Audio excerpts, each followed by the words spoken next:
Schizophrenia রোগে কি হয়? সিজোফ্রেনিয়া রোগে সবচেয়ে বড় যে ২ টা বিষয় ঘটে যেটা সাইকোসিসে বলা হয়েছে, সেটাই সিজোফ্রেনিয়ার মেইন সিম্পটম।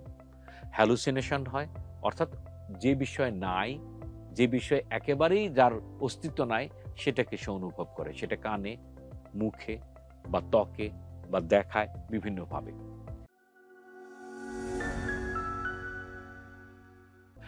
সিজোফ্রেনিয়ার রোগের যে ধরন, সেটা বুঝতে হলে আপনাকে একটু খেয়াল করবেন যে এই মানুষটা যে রিয়েলিটিতে আছে, আমাদের সাথেই আছে কিন্তু কোথায় যেন অন্য কোনো একটা জগতের সাথে চিন্তা করছে।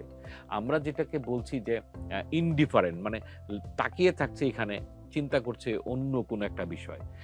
মুখে বলছে দুঃখজনক কোনো একটা ঘটনা কিন্তু হাসছে। মানে এই যে অবস্থাটা রিয়েলিটি থেকে দূরে থাকা, এরকম অনেক রকম করে এই সিজোফ্রেনিয়া প্রকাশ হতে পারে। সে কানে গায়েবী কথা শুনছে, সে অলীক বিশ্বাস করছে, মনে করছে যে মানুষজন রাস্তাঘাটে যারা আছে তারা সবাই আমাকে নিয়ে ষড়যন্ত্র করছে, আমার কথা শুনছে।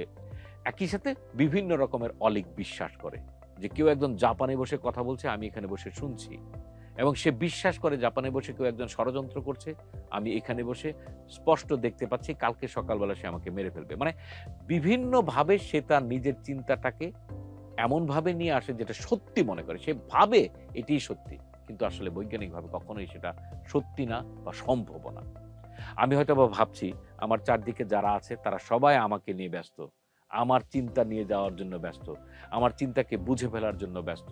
আমার মনের চিন্তা তারা পড়ে ফেলছে এবং আমি যা চিন্তা করছি সেটা তারা এমনভাবেই ঠিক করছে যে পরবর্তীতে আমার যেকোনো সমস্যা তারা ঘটিয়ে দিতে পারে। অথবা আমি যে চিন্তাটা করছি সেটা আমি করতে চাই না। আমাকে কেউ চিন্তাটা মাথার মধ্যে ঢুকিয়ে দিচ্ছে।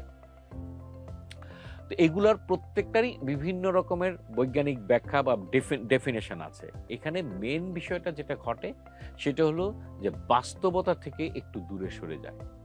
আবার অনেক সময় আ দীর্ঘদিন চিকিৎসা না করানোর কারণে আ ওষুধও খাচ্ছে না। এই মানুষটা একেবারেই শারীরিকভাবে শুকনা হয়ে যায়, ক্যাকেকটি হয়ে যায়। নিজের যত্ন যেটা নেওয়া উচিত প্রতিদিন সেটা করতে পারে না। সে দাঁত ব্রাশ থেকে শুরু করে শরীরের বিভিন্ন হাইজিন যেগুলো মেইনটেইন করা উচিত সেটা করতে পারে না। তো এই বিষয়গুলো তখন অন্যান্য রোগের জন্য একটা বাসা হিসেবে কাজ করে। অন্যান্য রোগ তার জেগে বসতে পারে। সিজোফ্রেনিয়া রোগীদের মধ্যে আরেকটা প্রবণতা দেখা যায় যেটা বইপত্র বা বিজ্ঞানও বলে সেটা হলো তাদের মধ্যে নেশা করার একটা প্রবণতা থাকে।